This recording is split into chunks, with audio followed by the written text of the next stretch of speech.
Je reviens sur la Trinité, et notamment sur la question du rapport entre la matière et l'esprit. Ces deux choses sont indissociables. Selon l'ordre que l'on donne aux différents personnages de la Trinité, on prend une option par rapport à la question de l'esprit et de la matière. Si on met le Fils avant le Saint-Esprit, c'est comme si on mettait la matière avant l'esprit, comme son nom l'indique. Si en revanche, comme je propose, on met d'abord l'esprit, puis le Fils, ou l'homme, si on veut, parce que évidemment le Fils c'est l'homme, le Fils de l'homme, le Fils d'Adam. À ce moment-là, on met d'abord l'esprit avant la matière. Alors j'ai écouté récemment justement à ce sujet pas mal d'exposés sur Internet. On dit c'est l'esprit qui organise la matière.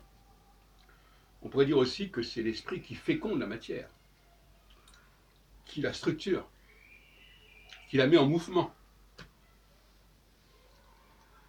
Et par conséquent, l'esprit précède la matière, et donc le Saint-Esprit dans la Trinité doit précéder le Fils ou l'homme. Alors à ce propos, je rappelle encore une fois que être fils de l'homme, ça ne veut rien dire du tout. Si par contre si Jésus est fils d'Adam, oui, parce que Adam étant selon moi l'esprit, le Saint-Esprit, je suis généré par le Saint-Esprit. Et c'est ce qui est dit dans Genèse 5. Dieu crée Adam à son image, et Adam crée son fils à son image. Et après, ça ne se fait plus comme ça. C'est-à-dire qu'il y a une sorte de duplication aux deux premiers niveaux, et puis après, les hommes se reproduisent normalement.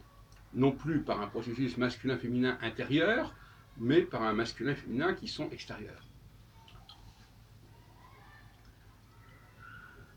Par conséquent, je crois qu'il faut réformer cette présentation des choses. Jésus, de toute façon, il est né du Saint-Esprit, le Saint-Esprit qui a fécondé sa mère, Marie. Et par conséquent, on voit bien que le Saint-Esprit précède la naissance de Jésus, génère la naissance de Jésus. Donc le débat n'existe même pas. D'ailleurs, pour les chrétiens eux-mêmes, c'est important de le penser, parce que on nous dit la Trinité, c'est incompréhensible. Oui, si on la présente de manière synchronique, oui, mais si on la présente de manière diachronique, non.